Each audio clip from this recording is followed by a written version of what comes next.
અમદાવાદમાં છેલ્લા એક સપ્તાહથી ગરમીનો પારો 42 ડિગ્રીને પાર પહોંચી ગયો છે। આ કાળઝાળ ગરમીને ધ્યાનમાં રાખીને શ્રમ આયુક્ત વિભાગ દ્વારા શ્રમજીવીઓ માટે એક પરિપત્ર જાહેર કરવામાં આવ્યો છે। માર્ગદર્શિકા મુજબ એપ્રિલથી જૂન દરમિયાન બપોરે 1 થી 4 વાગ્યા સુધી શ્રમિકો પાસે કામ ન કરાવવા માટેની સૂચના અપાઈ છે। જો કે આજે આંતરરાષ્ટ્રીય મજૂર દિવસ હોવા છતાં આ નિયમોનું સરેઆમ ઉલ્લંઘન થતું જોવા મળ્યું છે। અમદાવાદમાં ધમધોકતા તાપની વચ્ચે પણ શ્રમિકો કામ કરવા માટે મજબૂર બન્યા છે, જે સરકારની માર્ગદર્શિકાના અમલીકરણ સામે ગંભીર સવાલો ઊભા કરે છે। સમગ્ર રાજ્યમાં છેલ્લા એક સપ્તાહથી ગરમીથી લોકોના હાલ બેહાલ થઈ ગયા છે।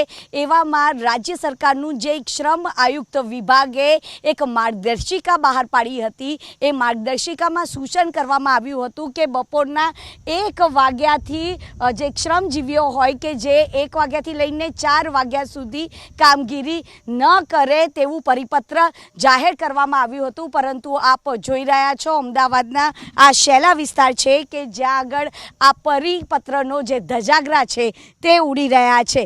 એવામાં આજનો દિવસ એટલે કે મજૂર દિવસ અને જેને આપણે લેબર ડે તરીકે ઓળખીએ છીએ, સાથે જ ગુજરાતનો સ્થાપના દિવસ છે। જો કે આ પરિપત્ર છે કે જે એપ્રિલ મહિનાથી લઈને જૂન સુધી તેનું પાલન કરવામાં આવે, પરંતુ કન્સ્ટ્રક્શન સાઇટ પર આપ જોઈ રહ્યા છો કે આ શ્રમજીવીઓ છે કે આ કન્સ્ટ્રક્શન સાઇટમાં કામ કરવા માટે મજબૂર થઈ ગયા છે। અને આજનો દિવસ જે ગુજરાતને ગૌરવ અપાવતો દિવસ છે, એવા દિવસે પણ આ શ્રમજીવીઓ છે કે આ ધગધગતા તાપની વચ્ચે પણ પોતાનું જે કામ છે તે કરી રહ્યા છે। ખાસ કરીને જે કોન્ટ્રાક્ટર અને જે બિલ્ડરો છે તેમનામાં જાણે માનવતા મરી પરવાડી છે।